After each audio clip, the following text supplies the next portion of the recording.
Okay, so welcome to our GATE Parent Workshop. Today, what I'm going to be doing is going over some of the parenting strategies for raising a happy, healthy, gifted child. So if you're just joining us now, I know Miss Palenes, you've been here for a while. If you would like, could you please sign in using the chat? All you have to do is put your name and your child's name, and that way we'll know who was able to attend. And also, if you're just joining us, I am recording this session just in case other parents of GATE students would like to see what it's about, or if you have to step out, at least you'll have access to it later on. Okay, so here is our agenda for today. I'm going to be going over some of the gifted child characteristics, such as the differences from the average or high achieving child. We're also going to talk about Dabrowski's overexcitabilities, profiles of gifted learners at home, and then also some common parenting problems and solutions for some of our GATE students and sometimes even our general students in terms of screen time, sleep, and homework. So you might be wondering why or what makes your gifted child different from the rest of their peers. One of the big key differences is that gifted children tend to develop differently. They show a lot of asynchronous development as both the cognitive and emotional domains develop faster than the physical and social. So they're the ones that are able to make connections and see things that other kids don't normally see in your everyday activities. Something else that makes our gifted children a little different is that they're motivated differently. Gifted learners are intrinsically motivated. That means that it comes from within them. They don't really need as much praise from other people. It's something innate, something inside them that keeps them going. They typically show interest and perform well if it's something that they're interested in, if they're passionate about, and if it's meaningful to them. And instead of memorizing and practicing already mastered skills, these gifted learners tend to ponder ideas and look at things through multiple perspectives. And they're the ones that tend to ask rather than answer the questions. So that's why if, before you go to bed or if you're driving, you'll have your gifted child tend to ask you, why do you think this is? Or what is that? And how does that work? That's just how they're wired. They love to learn more about their world. Something else about our gifted children that makes them a little different from other students is that they perceive and react to the world differently. Even though both high achievers and gifted learners may be intuitive and sensitive individuals, children who are gifted learners may be intuitive and sensitive individuals more so than their non-gifted peers. Generally, gifted students seem to intuitively understand situations, people, and behaviors more completely than their peers, and they react to situations more intensely. And that's actually something I'm going to cover in just a moment. And that goes back to the studies that were done by Dabrowski and the overexcitabilities. They also replenish their energy differently. So children who are gifted may exhibit more introverted behaviors, and sometimes they can find groups, especially of the same age, distracting. A lot of times our gifted learners, you might notice they would rather spend their time with adults. And so that's just part of how they're also wired. They just want to be around people who might know more information because they want to learn more about their world. Are there any questions so far about why our children might be a little different because they're gifted? All right, so let's go ahead and go on. As I mentioned before, I did want to go over Dabrowski's 5 overexcitabilities. And those are basically the inborn tendencies that our gifted learners tend to respond to different situations. And they responded to stimuli with more intensity, awareness, and sensitivity in comparison to peers their age. And it's just something that more gifted children and creative people tend to have.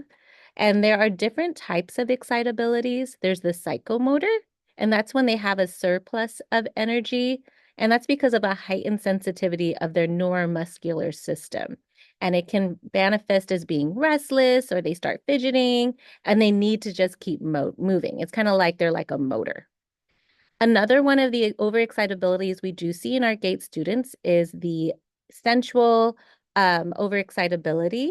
And that's a heightened insensitivity to the senses. And you know, our five senses like sight, smell, taste, touch, and hearing, those are a little more prevalent in our GATE students, and they're more sensitive towards those things. And that's why sometimes it could bother them, or they might notice things that peers don't tend to notice. Another one of the overexcitabilities is the intellectual. And that means these are the types of kids that seem to be thinking all the time. So at home, they're the ones that like to ask more questions and understand how things work. Another overexcitability is the imaginational, and that's sorry about that. That's when the kids have a free play of the imagination, and they have a more heightened ability. One second, hold on. Hi, Miss Weber. I'm actually in a parent meeting. Oh, I'm sorry. Do another time. Gotcha. Sorry about that, guys. I had a call on my radio.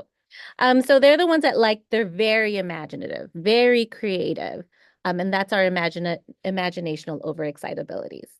We also, our final one is the emotional, and that means they're exceptionally emotionally sensitive. And they tend to really be aware of their own feelings and other feelings. And those are the kids who start having sometimes issues with attachments. They have intense fear, intense anxiety, intense depression because their mind is just always worrying. And there's just so many studies about this. And if you see that your child has these, it's just showing that, you know, it's part of their gait characteristics. And we're going to talk about ways that we can address these overexcitabilities. So with that, a lot of these characteristics right here kind of comes from those five overexcitabilities. So ask yourself, does any of these characteristics remind you of your child? Like, is your child a questioner? Are they always asking you why? Do they seem like a speed racer? Like they're always in a hurry to get things done. They can't really keep track of things because they jump from one thing to another because their mind is just constantly going. Or are they the Renaissance man or woman? Like they're pretty much good in everything that they try, or they want to do everything. Or this is a popular one, especially with our GATE students, the lawyer. Like they're always trying to make sure everything is fair, and then trying to ask or question why something is occurring the way it is. Like they want to just make sure that everything is following the rules, and that they're there to just kind of not really butt heads with you, but just make sure that things are the way they're supposed to be. And this is another big one, the perfectionist. And a lot of our GATE students have this. This is where it's always has to be one or the other. It's either they're going to be very successful in something, or if they aren't successful and they make a little mistake, they feel like they're a failure. And so that's what we call our perfectionists. And that's something we really want to work with our gifted learners because they're so used to getting things so quickly that the moment they slip a little bit, it takes a toll on them emotionally. And they're like, oh my gosh, I just failed. So that's something we're going to talk about. And that kind of goes hand in hand with the other characteristic is the worry wart. So are they constantly worrying about what's going to happen? It's because their mind is like at another level. They tend to not just look at what's in front of them. They tend to worry about things that are in the future. So are there any questions so far about these? We good?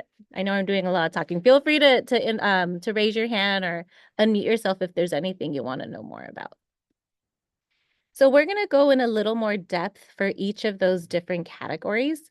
So the questioner is where your child might ask questions out of the blue, or they go off on a question asking tangent. This is sometimes right before bedtime, and that's when the mind is left to wander. I know us as adults, we probably experience the same thing. Like we always are asking us our questions. It tends to be something that happens at night, and that's why sometimes some of us have problems sleeping. So we're going to talk about this.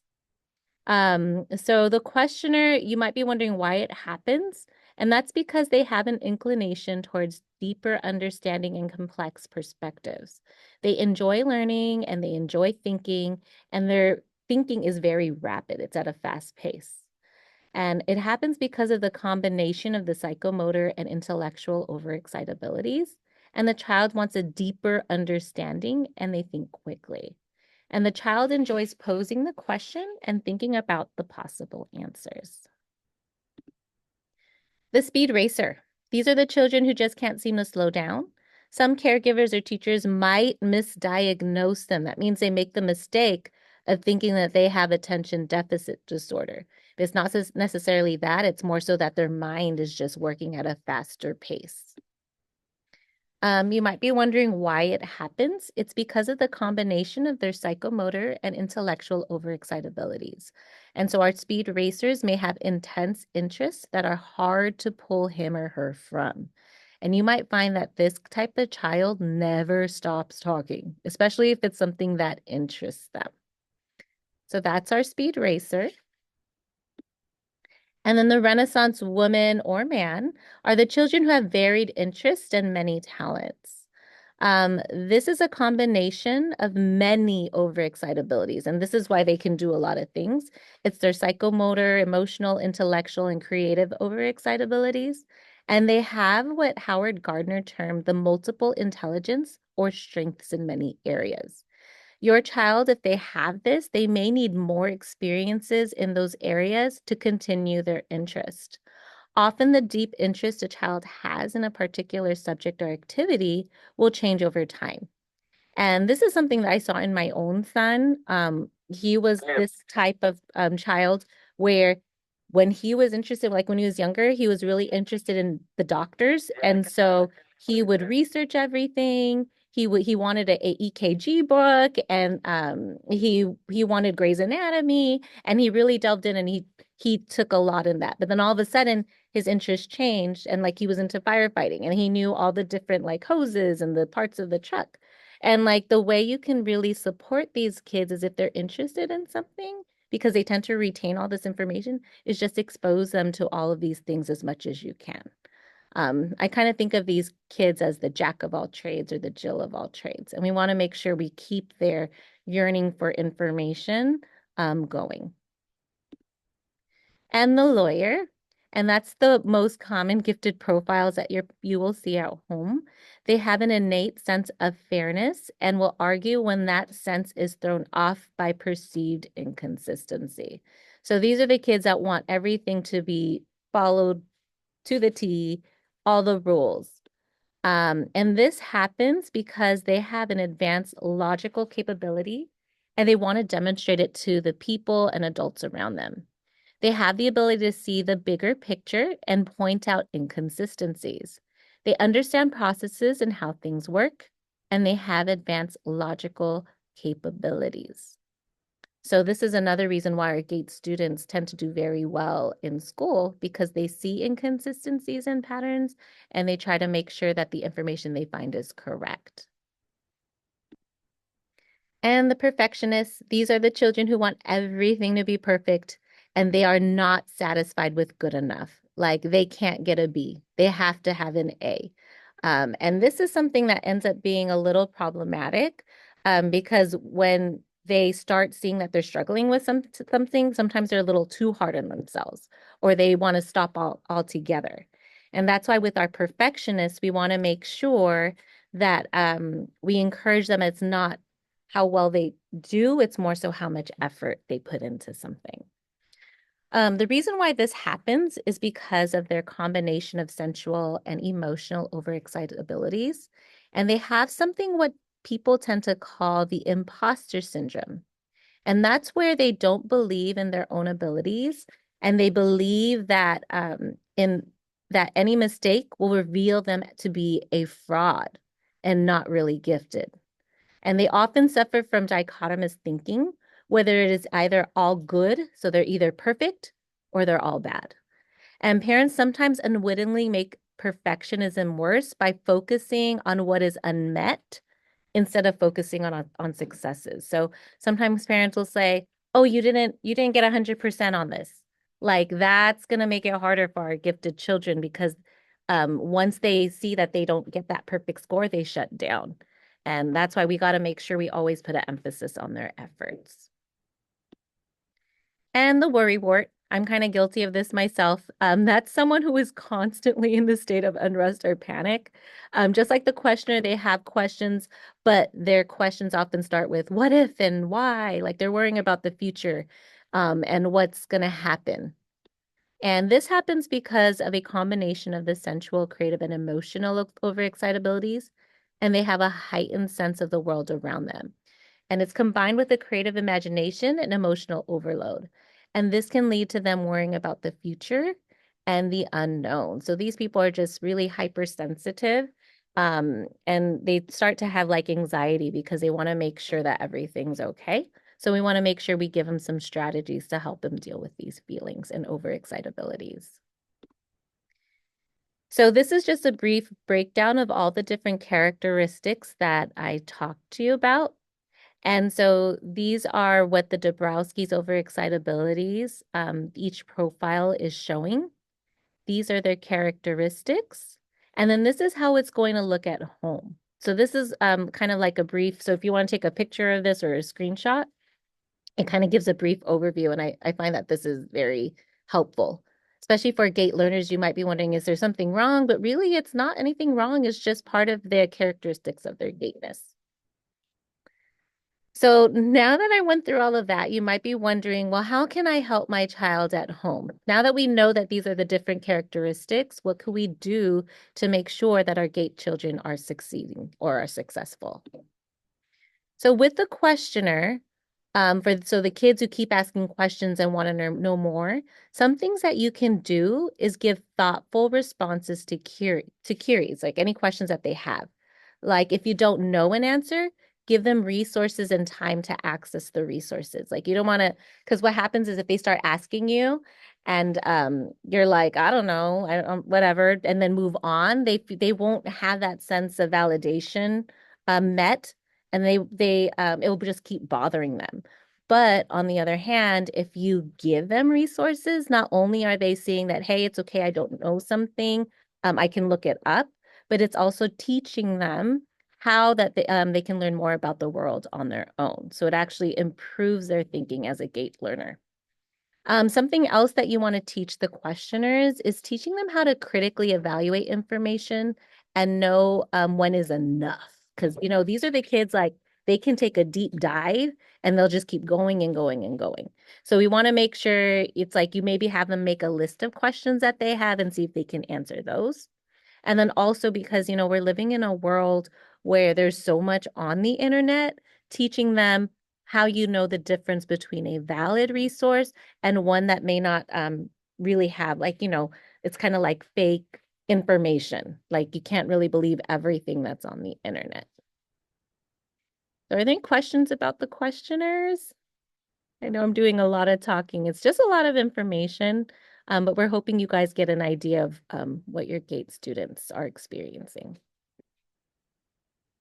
Okay, so our next tool to help our students with the different kind of gait characteristic for the speed racer, something that you can do to help these children is to provide activities for the mind and the body. Because all kids, even our GATE students, need to play. And we can't stress this enough. For these kids that can't stop moving, they're constantly thinking, we want to also give them a physical way to release those needs. So sports and dance, those are great ways to help them kind of control those overexcitabilities that they have. Something else that's going to help these students is to create a calming routine before bedtime. Because, these are the kids whose minds keep wandering at night. So what you can do is like have them read a book or also make sure there's no screen time right before bed. Because, with screen time, it makes their minds work a little faster and it's a lot of things going on in their brain. So we want to make sure when it's nighttime to kind of relax them and slow them down, we give them a quieting activity. For the Renaissance woman or man, some ways you can support them is teaching them perseverance toward the completion of large or even unappealing tasks. So you know how these kids kind of want to do a little bit of everything? They kind of like start something and then they stop. But we want to make sure that they kind of get a good grasp of whatever they have in front of them before moving on to the next topic that interests them. And we also want to expose them to things that they may not find as interesting. Kind of like when your kids were little. I know I used to tell my kids when it came to choosing food, like you can't just say, I don't want to try it. You should at least try it for a bit before you get rid of it altogether. And that will help them grow as a gifted student and as a child and as a person overall. Something else that would help the Renaissance child is to offer smooth transitions between their task of interest as well as their must-dos.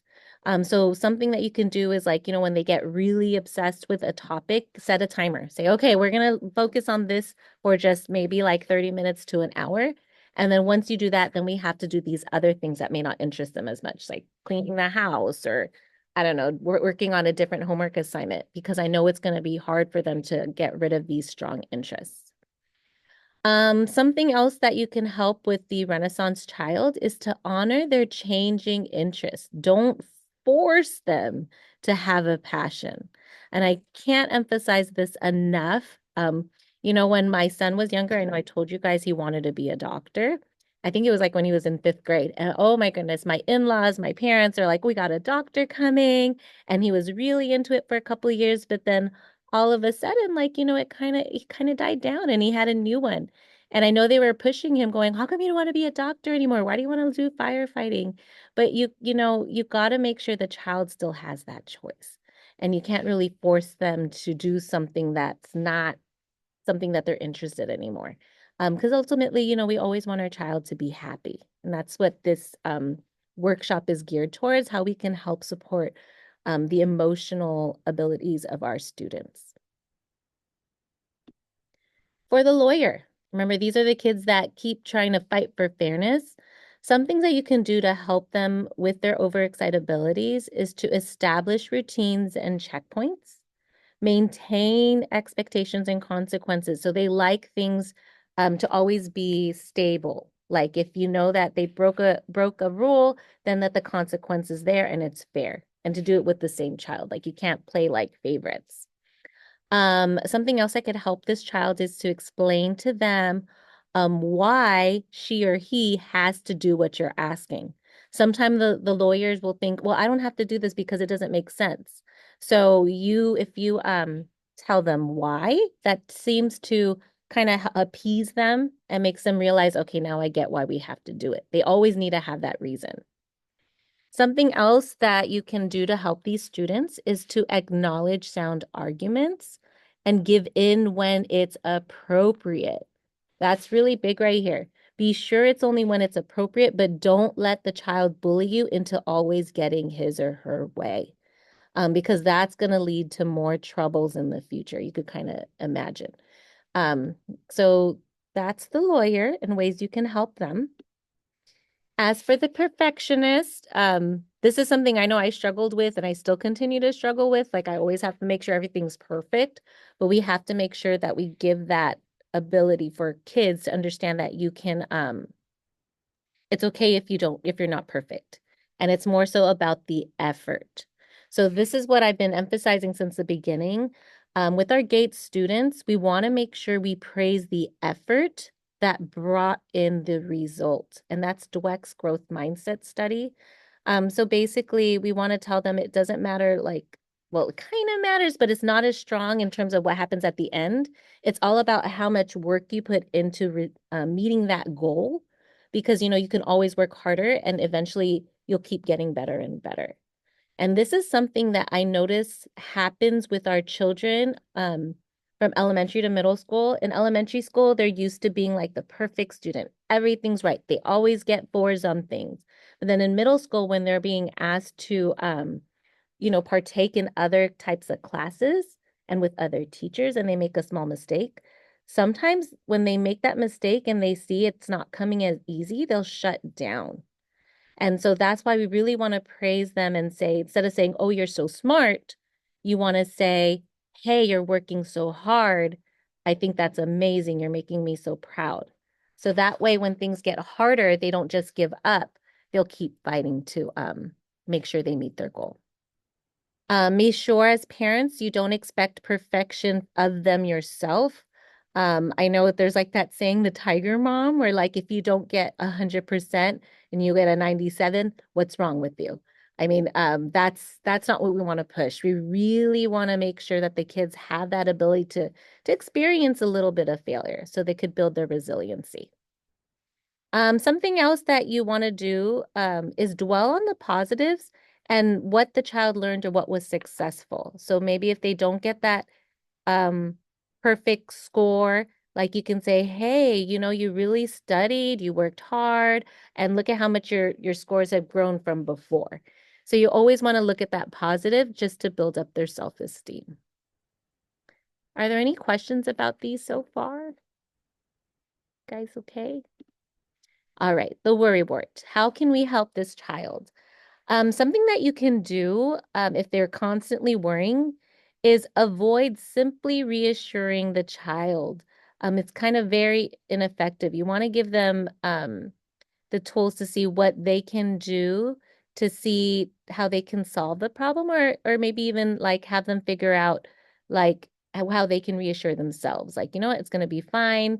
And you can do that by encouraging positive action or volunteering to make a difference. Something else that could help is avoiding excessive exposure to media and the news. I know for them, when they see it, they tend to take it 10 times to the next level and they get super worried and are unable to function. Something else that you can do is give them a gradual exposure to something that they are fearing. For example, if it's a dog or being afraid of the dark, just slowly expose them to it so they can overcome these worries. These are some of the modern parenting problems that are exacerbated by giftedness. So, meaning, or in other words, saying that these problems that are typical of regular students, engaged students, it tends to be 1,000 times harder because of their overexcitabilities. And the problems that we're going to talk about is screen time, sleep, and homework. So let's go ahead and go on to the next slide. So which gifted child profiles may struggle more with screen time issues? The kids who tend to struggle with these tend to be the speed racer. They seem to want more and more screen time and they tend to binge watch things because it quickly gives them information and it keeps their mind going. The Renaissance man or woman, they tend to have these screen time issues because they want to learn more about a large number of topics. So they might be watching a lot of YouTube or DIY tutorials online. The lawyer, they want to win more screen time and they want to model what the adults are doing. So if they see you and they'll say, hey, how come you get to be on your phone? That's their reasoning as to why they should get screen time too. And the worrywart. Those are the ones they learn about issues and they tend to watch news or program that is inappropriate for their age.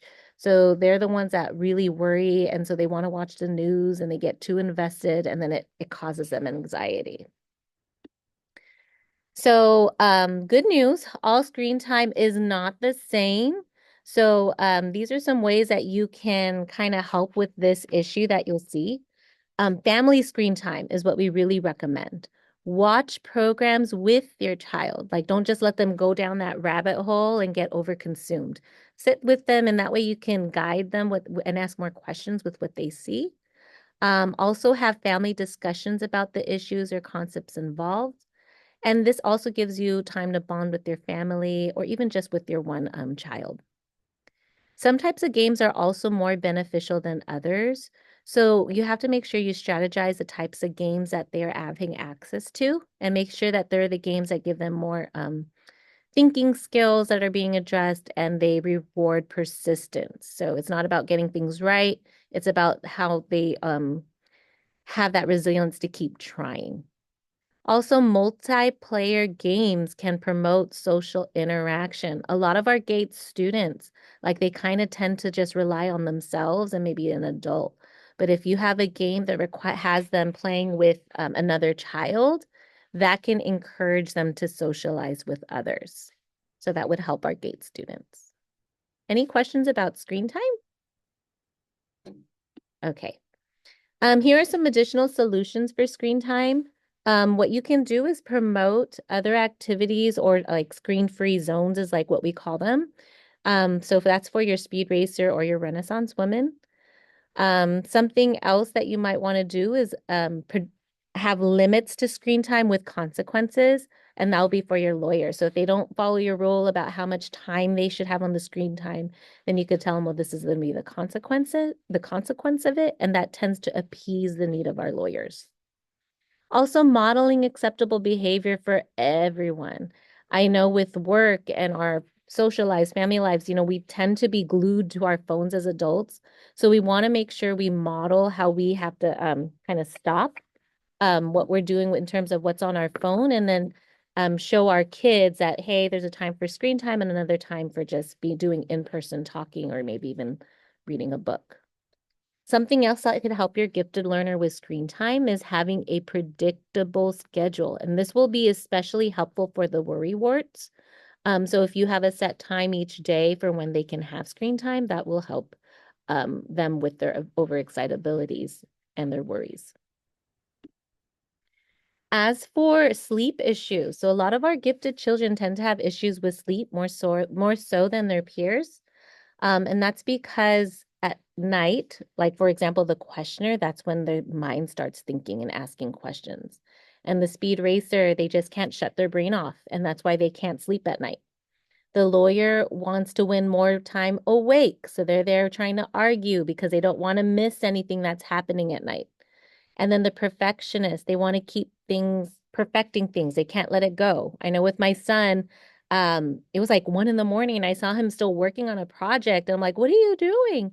And he's like, I just got to make sure it's perfect. And he, even though it was done, he just wanted to make sure all things were done. So we had to make sure we told, put him on a schedule and said, hey, you know what? At that time, we got to shut it down.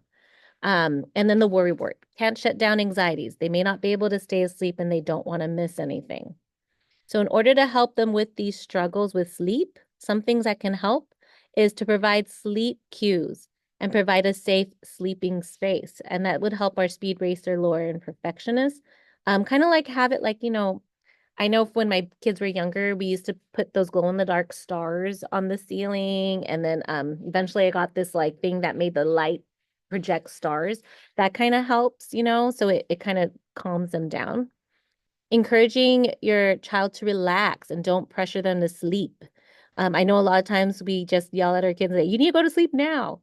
But instead of saying that, because it kind of adds that additional pressure for the perfectionist and word work, because they're like, oh my gosh, I can't sleep. Like, what am I going to do? It's not perfect. Or I don't know what to do to make myself sleep. Just tell them to relax and give them some relaxing strategies. So that way it can kind of calm their excitabilities down. Something else that could help our students who are GATE is to use physicality and sensual relaxation techniques. Like, sometimes a lot of things that help our kids is if you've heard of lavender lotion, if they just rub that on themselves, just the smell and even just like the touching kind of calms them down. So that's just another example of the techniques. Building extra time for sleep. This helps our questioners, speed racers, and lawyers. So if you know it's hard for them to go to sleep, maybe start your wind down activity 30 minutes before you want them to sleep. So that way they have a little time to relax. Any questions about the sleep solutions? Okay. And here's one more problem that we see often with our GATE students. If you find yourself struggling with homework issues, we have some strategies for you. We know that a lot of our GATE students have issues with homework because of their overexcitabilities. For example, the questioners, they want to ask and research new questions, but not have to deal with things they already know or learned in the past. Like they always want to do what's brand new and interesting to them. The speed racer, they just want to finish their homework fast and they don't care if they make errors. They just want to hurry up and get done so they can do something a little more exciting and to appease their overexcitability. The Renaissance man and woman, they want to do things that they want to do, and they may not prioritize homework, or they may feel like they're just too busy to start homework and they start doing it late at night. So that's why we have issues with homework. The lawyer, they are the ones that want to argue about the purposes of homework and then not complete it because they're spending so much time arguing with you about why we need to do it. And then the perfectionists, they are the ones, and my youngest son, oh my goodness, he did this. They want every written letter and number perfect. So it takes them forever to finish homework. Sometimes it can be the opposite, where they won't start it or follow through with their homework because they're so worried that it's not going to be perfect.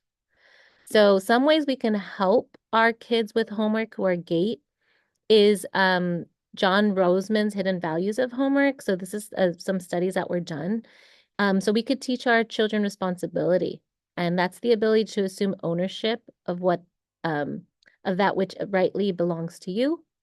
Autonomy, to be self-governing, have them stand on their own 2 feet.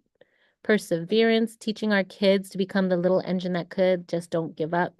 Time management, we want to show them how they can organize their time so it's effective and productive so that they can complete tasks on a schedule without compromising quality. Initiative, to be self-motivated and assertive, to be decisive in defining and pursuing personal goals. Self-reliance, to have trust and self-confidence in your abilities. And resourcefulness, the capacity to find, invent, or adapt creative means of solving problems. And these are just some of the solutions, kind of like what it said on the other slide. Just make sure you establish a homework routine and a schedule so they know when it's happening. And that way you'll alleviate some of the worries or concerns for the questioner. And then for the lawyer, it lets them know that this is our routine, this is our schedule, so this is what has to be done. Also, help your child break down larger projects into more manageable parts with checklists and timelines. So this is really going to help your perfectionist so that they know what the end goal is going to look like and they only have to focus on a little bit at a time. And then as for the speed racer, it kind of forces them to kind of keep track of what they need to be done. So that way they're not like losing track of the assignment by the time it's due. Also, I would encourage you guys, if there is a homework assignment or project, find out what the teacher's expectations are. A lot of times teachers have these rubrics, so that way your perfectionists will be able to know what's expected out of them, and they're able to make sure their assignment goes towards what the teacher wants. Also, this is going to be hard, but if your child is not giving in and not doing his homework, sometimes you have to let them experience what the natural consequences for not doing their homework. Like kind of let them see what that feeling is. So that way they can experience it and then it hopefully motivates them to keep doing it. Also model homework.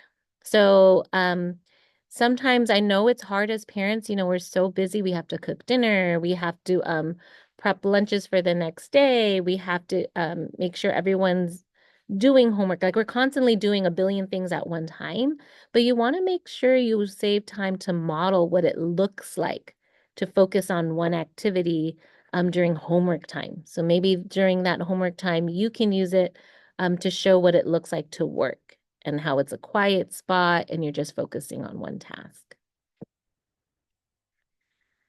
And this is just some excerpts from some parents. So I want you guys to realize so it's not just you, like you may be saying, great, it's wonderful your child is gifted, but the problems we kind of just described, it's completely normal. And it's not always easy to have a gifted child, which is what Kim Hildenbrand, another parent, has said. She said, I'm not going to pretend it's easy having a gifted kid. It's actually a lot more challenging because you have to provide them with more challenges. And Nancy Delano Moore is another parent. She said, instead of asking, what will happen if I treat my child different? The question for parents, educators, and gifted children, something we should ask is, what will happen if I don't acknowledge and act on these differences?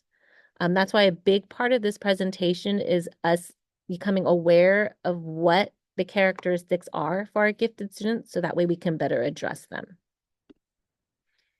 Okay, so that was a very long presentation. I'm hoping that you were able to learn more about what it means to be gifted and what your gifted child might be experiencing, and maybe hopefully you might see what you're seeing at home and understand that's just part of their giftedness. But are there any questions that you guys have for me that I can help you in terms of how to help your gifted child? Okay. So I'm gonna go ahead. Well, if you do, thank you, Miss Magriana. It's a heart to you too. I'm gonna go ahead and give you my contact information. Kudos to you guys for raising, and thank you, Miss Serafine. Heart to you too. Thank you, Miss Belinas. I'm gonna give you guys my email address. If you do have any questions on how better to support your GATE students, it is a challenge. I mean, even as my kids are older, I have a 21-year-old and a soon to be 17-year-old. Like you still got to work on working with their gate abilities. It's something that if maybe even as parents, like if you want to start a little group with other gate students, parents, I highly recommend that because I'm telling you, I finally realized what it meant to have a gate child once I started deeper diving into it. Because even though they said these are some problems you might experience, I kind of don't see them as problems.